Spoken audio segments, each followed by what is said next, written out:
About 5 years ago, I lived downtown in a major city in the US. I've always been a night person, so I would often find myself bored after my roommate, who was decidedly not a night person, went to sleep. To pass the time, I used to go for long walks and spend the time thinking. I spent 4 years like that, walking alone at night, and never once had a reason to feel afraid. I always used to joke with my roommate that even the drug dealers in the city were polite, but all of that changed in just a few minutes of one evening. It was a Wednesday, somewhere between 1 and 2 in the morning, and I was walking near a police-patrolled park quite a ways from my apartment. It was a quiet night, even for a weeknight, with very little traffic and almost no one on foot. The park, as it was most nights, was completely empty. I turned down a short side street in order to loop back to my apartment when I first noticed. At the far end of the street, on my side, was the silhouette of a man, dancing. It was a strange dance similar to a waltz, but he finished each box with an odd forward stride. I guess you could say he was dance walking, headed straight for me. Deciding he was probably drunk, I stepped as close as I could to the road to give him the majority of the sidewalk to pass me by. The closer he got, the more I realized how gracefully he was moving. He was very tall and lanky and wearing an old suit. He danced closer still, until I could make out his face. His eyes were open wide and wild, head tilted back slightly, looking off at the sky. His mouth was formed in a painfully wide cartoon of a smile. Between the eyes and the smile, I decided to cross the street before he danced any closer.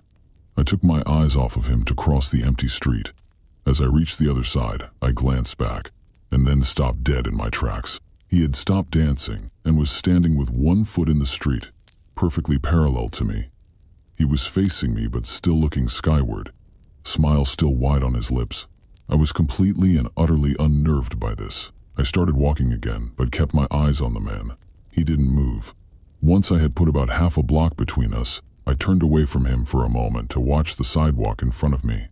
The street and sidewalk ahead of me were completely empty. Still unnerved, I looked back to where he had been standing to find him gone. For the briefest of moments I felt relieved, until I noticed him. He had crossed the street, and was now slightly crouched down. I couldn't tell for sure due to the distance and the shadows, but I was certain he was facing me.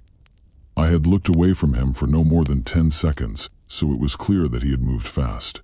I was so shocked that I stood there for some time, staring at him, and then he started moving toward me again. He took giant, exaggerated tiptoed steps, as if he were a cartoon character sneaking up on someone. Except he was moving very, very quickly. I'd like to say at this point I ran away or pulled out my pepper spray or my cell phone or anything at all, but I didn't.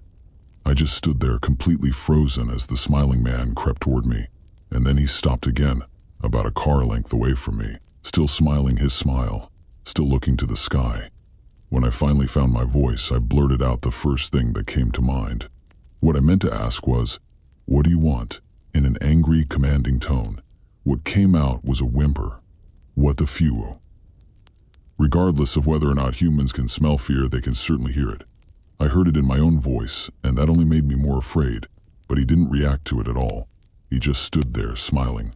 And then, after what felt like forever, he turned around, very slowly, and started dance-walking away.